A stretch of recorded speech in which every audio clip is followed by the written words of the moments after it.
Aaron Rabinowitz is a podcast host, couple of shows, Embrace the Void and the Philosophers in Space podcast.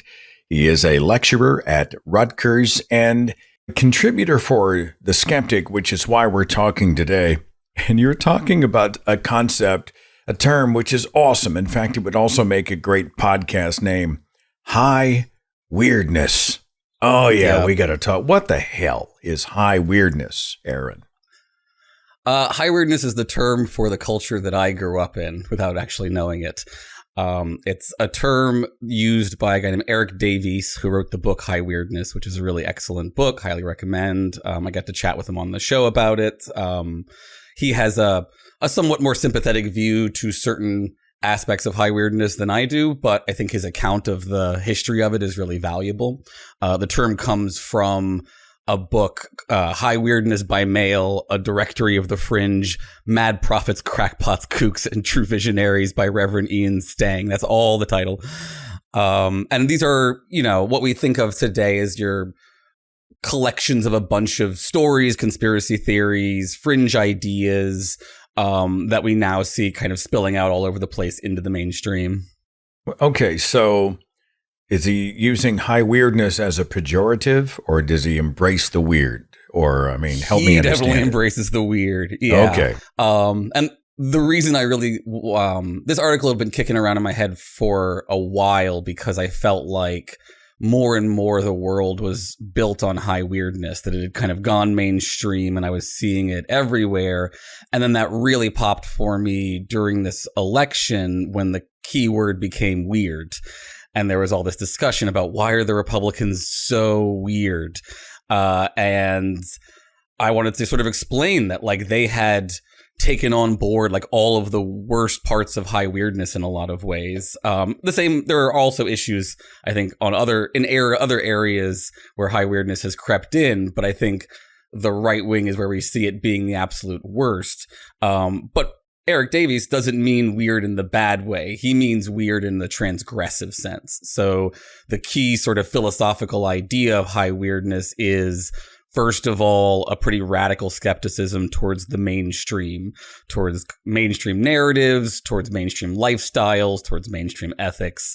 And that is coupled with, the kind of psychonaut approach to figuring out what the real truth is by transgressing those norms and through a bunch of different methods. So one thing people will think of when they think of high weirdness is the drug culture of the 60s and 70s, your sexual revolution, a lot of cultural shifts. But it does have a much longer tradition than that. So Eric Davies connects it to H.P. Lovecraft and his world sort of view of cosmic weirdness and criticisms of his own cultural period. And then the high weirdness folks themselves, draw back on a bunch of stuff, some of which is really valuable, like Buddhist traditions, some of which is a little bit more questionable, like Gnostic traditions, and some of which is really, really questionable, like Theosophy and, a bunch of terrible woo stuff. So bust out of societal norms, right? Think out of the box. Be highly weird. But when you talk about it today, and, it was earlier this year, there was this frustration that the more that you pointed out about how corrupt and immoral and just awful much of what was happening on the right wing was, the less traction you seemed to get. But all of a sudden, the word weird seemed to catch. And I'm trying to figure that out. Do you have a perspective on why weird caught on and seems to be working? Yeah, I have a couple of theories. First, it's just obviously true. If you look at what's going on the right, it is an accurate description. So I think at the end of the day, it lands because it resonates with what people are observing. And then the second question is, I think, why does it piss off the GOP so much? Why do they care that they're being called weird in this way? And I think it's kind of exposed a cognitive dissonance in their own worldview. So I think there's a lot to get into about why conservatives in the right wing are much more susceptible to the worst parts of high weirdness. But I think a lot of it has to do with they simultaneously view themselves as the true norm, the true center, the correct way of being, but also a besieged minority where the mainstream is preaching a gospel that is completely alien to them. And so they, are rejecting that mainstream view and thereby becoming weirder, but also want people to still see them as the norm. And so are really uncomfortable with the idea of being called weird in a way that, like, if you said it to Terence McKenna, he'd agree with you. How much of this do you think is religiously motivated? I mean, there's people who are embracing some very odd, very bizarre, elements of theology, gods and monsters, etc. For them, weird might be a compliment in that way, be among the world, but not of them kind of thing. I do think there's a religious connection here. There's a lot of different religious elements. They're more complicated than just religion bad and religion makes you worse in this way. I'm an atheist. I think religion is bad. And I do think it makes you more susceptible to these various kinds of ideas. But it's worth getting into the nuances of what kinds of religious beliefs I think are the most high risk, essentially, the most make you the most susceptible to these, mental viruses or however you want to think about it. And one of the particular influences that's worth talking about is Gnosticism, and how that translates into modern evangelical thinking, which you'll be, much more familiar with. But so in Gnosticism, just very, very roughly, you have a kind of oppressed mindset built into the metaphysics. So there's God and there's this other entity that for some reason, God allows that entity to control the world, and we're all trapped in a kind of fiction here in this world, and we're being lied to by this demiurge thing, and what we have to do is find the hidden truth by breaking out of that myth. So, your classic cultural touchstone for high weirdness that went very mainstream is The Matrix. Which is, where you get your luck pilling, not just luck pilling, that's my personal view, but red pilling, the pilling concept itself being basically waking people up from whatever bullshit is being fed to them so that they can get the true knowledge. And all of that is very heavily influenced by the author Philip K. Dick. You're probably familiar with the name. If you're familiar with science fiction, of your top 10 favorite science fictions, 2 of them are probably adaptations of Philip K. Dick stories. He really defines the modern science fiction world. He also did a lot of drugs and was obsessed with Gnosticism and believed that he was in communication with a Gnostic entity, and a lot of things going on there. But it is really important to note, I think, that when you look at someone like Jordan Peterson, he is just purely downstream of Philip K. Dick's Gnosticism. They're the same kind of idea. And it's not even that weird that he's conservative because, like I said, people like H.P. Lovecraft, who are ultra conservative, were still in this kind of milieu. It was just dominated by sort of drug libertarian ideas for a period of time in the 60s and 70s. Is it a persecution thing? In the Bible, the true believer is persecuted. And if you're not persecuted, then you must not be any threat to the devil. And if no real persecution exists, then you manufacture the persecution, I think, which explains why arguably the most privileged demographic in the United States continues to whine about how they're the most persecuted, right? I do think it is related to persecution, both real and imagined. There's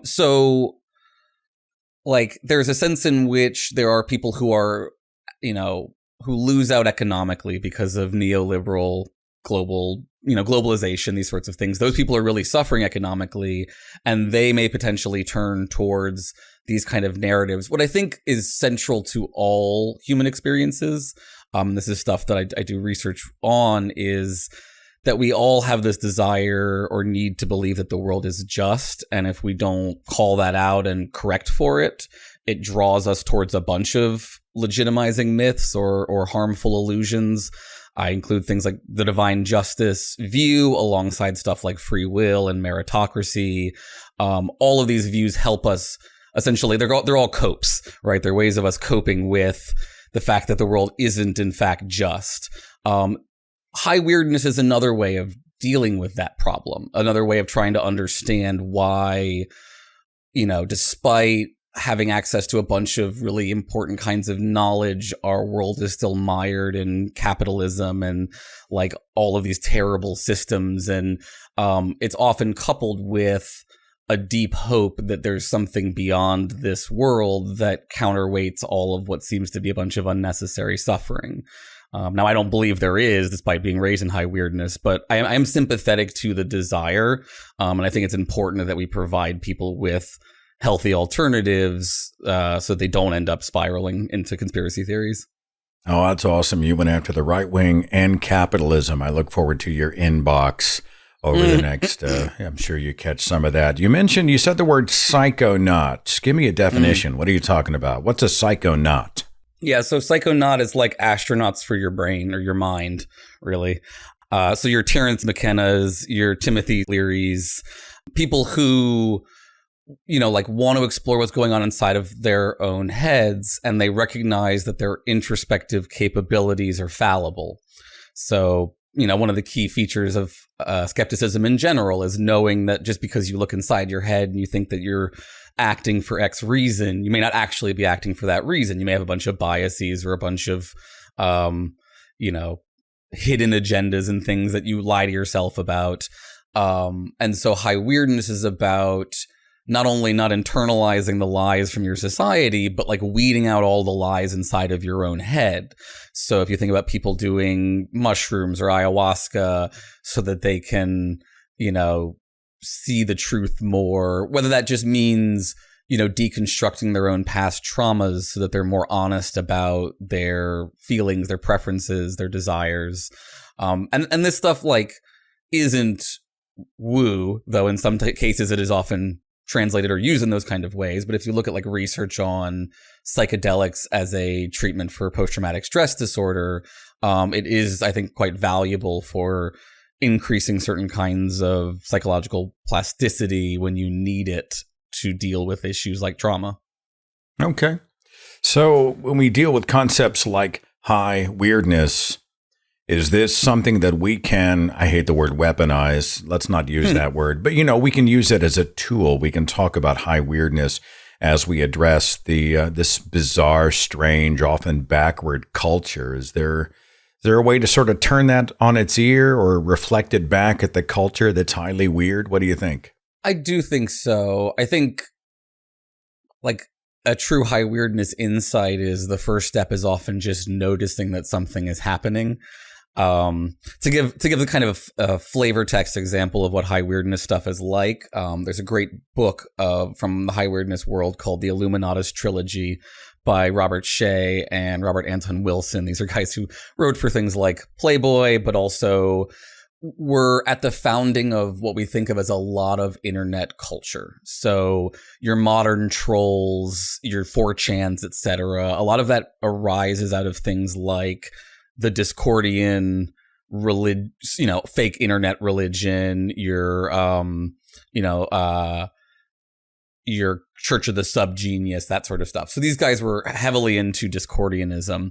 And one of the things that happens in the book is there's a thing that happens when you see the truth. And it's called seeing the Fnords. The word is Fnord. And this is very similar to like the movie They Live, other things that have subliminal messaging stuff in them. Fnords are essentially a power word that exists all around you in written text, but you can't see them because you've been taught not to until you're woken up. And once you're woke, you see the Fnords everywhere. So at the end of every sentence, you see the little Fnord there that is, and like what the Fnords do to people is psychologically, it makes them uncomfortable. So it puts you at unease all the time. It's a kind of subliminal warfare mechanism. And a lot of these guys were obsessed with psychological subliminal warfare techniques and the idea that like the governments were developing mind control techniques, etc. So once you see the Fnords, you can't unsee them. And that's their kind of way of saying, once you see high weirdness, you can't unsee it. Once you start to go down this path, there's no turning around, which is good and bad. It's good because like skepticism is good, right? I think you identify as a skeptic. I identify as a skeptic, in the sense that we think it is important to be skeptical of things we want to believe, especially, but just in general, to approach new information with a desire to make sure that it is reliable information.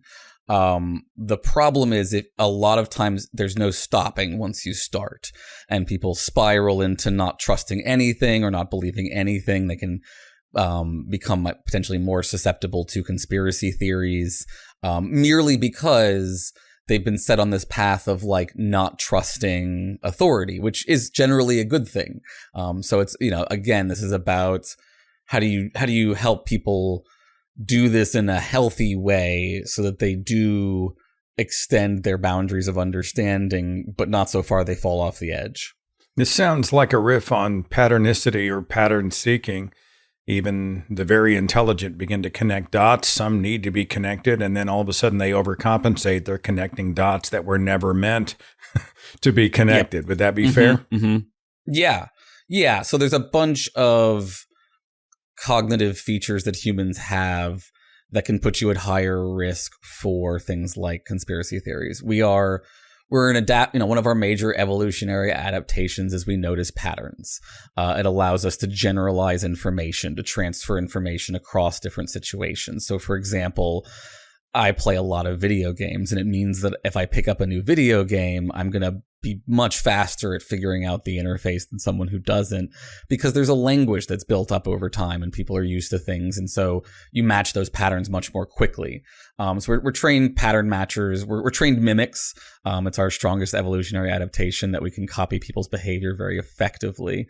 But that pattern matching then results in overmatching sometimes, which results in narrative biases. And like another big feature of this, something else to tie in it when we're trying to understand what's causing this, the high weirdness folks were very interested in the crisis of meaning long before I think conservatives really got a hold of it. By which I mean the recognition that modernity, capitalism, whatever, how we want to describe our current society, doesn't really do a good job of giving people a sense of meaning or ways to build meaning in their lives or connection. A lot of that is capitalism, I think, and a lot of their critiques were also of capitalism as a result. And they were looking to transgress the normal system so that they could get back to having genuine connections. And I do think you see a lot of movement or desire for that in the modern world, and then a lot of difficulty finding it. It's a weird boomerang effect. I don't know if this relates to, I'll bet it does. I'm just too dumb to see it. But we see the counterculture movement of the 60s into the 70s. And all of a sudden back in the 80s, it just sort of rubber bands back into the stuffy, highly conservative 80s Reagan era, right? And I feel like every time we see a counterculture movement, we see this sort of pushing of the envelope past the norms in even a healthy way. We just seem to always sort of pinball back within a generation to more insular and more conservative values. I don't know how else to say it. Do you see any of that? No? Am I crazy? I think there's a 2-step forward, 1-step back kind of situation. So I think, for example, our current society is much more socially progressive than it was even when I was born. We've seen significant progress on issues like gay marriage, equal rights, trans rights, but we've also seen retrenchment. And so in that sense, like the culture wars, wokeness, anti-wokeness, all that stuff is also very much downstream of high weirdness. The word woke itself comes out of primarily Black vernacular, but is also connected to this community through some pretty weird connections. So the guy Bill Cooper, who wrote Behold a Pale Horse, which is another one of these, like, here's the Protocols of the Elders of Zion and a bunch of other conspiracy theories. I don't know if they're true or not, but I'm going to popularize them anyway. He was the guy who Alex Jones basically rips off to create Alex Jones. But he's also very popular in various minority communities because they take seriously his theories about why Jews in particular are responsible for the suffering of other minority groups. So there's a lot of weird dissemination of these ideas into communities that we think of as being sort of culturally opposed, and have different reasons for believing these sorts of things. You were mentioning sort of persecution complex earlier. Like, oftentimes it's a genuine experience of persecution that can send people in these directions, not just a sort of fake one. But I do think a lot of what we're seeing right now is the right wing continuing to fight against the fact that society has progressed away from the vast majority of its views, and is looking for any wedge issues that it can find in order to try to maintain sort of market share on the social front. And at the same time, it's delegitimizing elections, it's delegitimizing academies, it's delegitimizing any system that is preventing it from just continuing to hold power despite being a minority view. Quick digression. You mentioned the word woke. I mean, I've come to see it as, people with more progressive values are often labeled as woke, but it almost seems to be the jello you can't nail to the wall. Like, woke just seems to be whatever somebody doesn't like. I don't know, but the term has almost become useless in some ways. People just throw it out. It's a conversation stopper. Do you go down that road? Do you talk about the term woke? I do, and I don't want to get rid of it. I think it's worth still talking about. I do think it's good that we've kind of backed off of it generally. It was a little too hot and obsessed for a while, but this idea of like get woke, stay woke as a like a high weirdness kind of reminder that the system is always trying to trick you back into thinking that the status quo is good. And there's always a million ways for you to sneak back into thinking that things are normal and okay and natural and don't worry about it.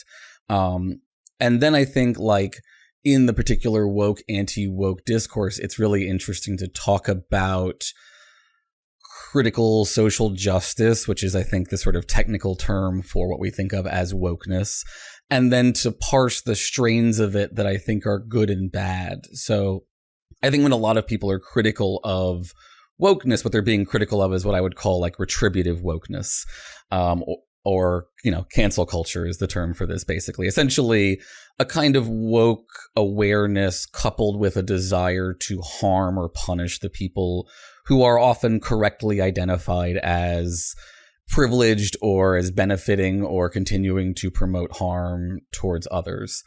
I think it's the retributivism that's the real problem there, not the awareness of systemic injustice or all of those kinds of things. So that's why I like the restorative work that we do over at CAN, because I think it is more in keeping with the healthy veins of high weirdness, where part of breaking away from the mainstream norm is breaking away from the retributive desire to punish people and towards a more compassionate view where you recognize that everybody's trapped in the matrix.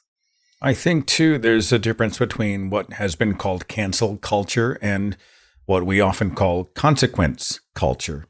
And I do support that. I mean, if somebody says or does something, like if Elon Musk comes in and totally fucks up Twitter, and I decide to leave Twitter and go somewhere else. Which, he already has. There's no, okay. I'm speaking, of course, in the real and in the theoretical as an example. Yeah, okay. But if I decide, oh, screw this, I'm out, I'm not saying that Elon should be like, he should be ripped out of Twitter. I'm saying that I, as part of the market, can decide whether or not I want to support that. And I can encourage others to do the same in the arena of ideas. That would be the difference between, calling for its cancellation and just saying there are consequences, right? Not quite. Not exactly, no. I would say accountability would be Elon Musk is removed from Twitter. Like, I would say restorative justice requires that Elon Musk... Like, I made an art... Like, when he was first floating the idea of buying Twitter, I did a debate with a guy about content moderation and what would happen if Elon bought Twitter. And I was like, don't make it a Nazi bar. Like, don't let the people back in who are going to turn it into a Nazi bar and ruin a good website. And that's literally exactly what he did. And he's tanked its value as a result. And it's a terrible place now. People are fleeing it in droves. Advertisers have rightfully stepped away from it because they don't want their brands sitting next to pro-Hitler content. Well, let me jump in, Aaron, for just a second. Like, the advertisers walking away would be consequence culture. right? They just said, fine, sure. you're going to say, fuck the advertisers. I think he said, go fuck yourself. And they said, fine, we're out of here. That would be a consequence of his actions. I just want to make clear that I don't believe that market systems are the only way to have accountability. I don't need the majority of people to think that Elon is bad and vote on that for him to be removed. I think like if we had the ability to do so, not just removing him from power, but removing his billions of dollars would be exactly the ethical thing to do, whether the majority agrees with that or not. No, I had this conversation with Cognitive Dissonance 2 weeks ago.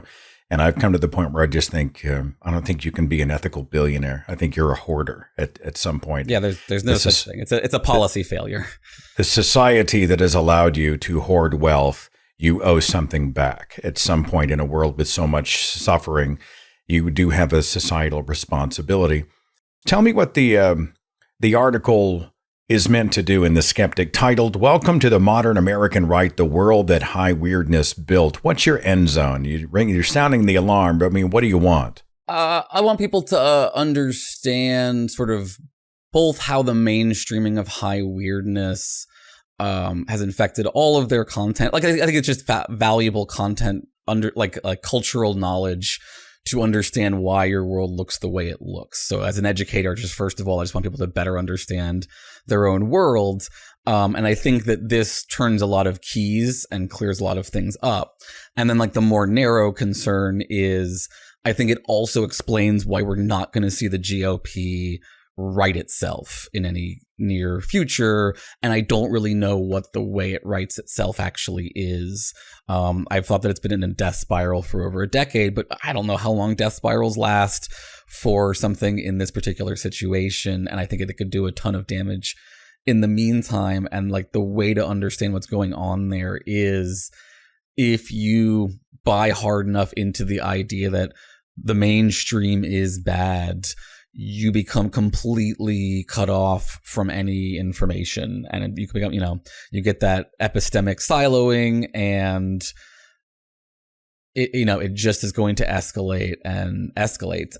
So I want people to be aware of that and finally to be comfortable calling out that weirdness, because I think one thing that I often push back on is kind of radical centrism or both-siderism, this attempt to be like, well, both sides are super weird. And the reality is like one side is Ren Fair weird and the other side is track women's menstrual cycles weird.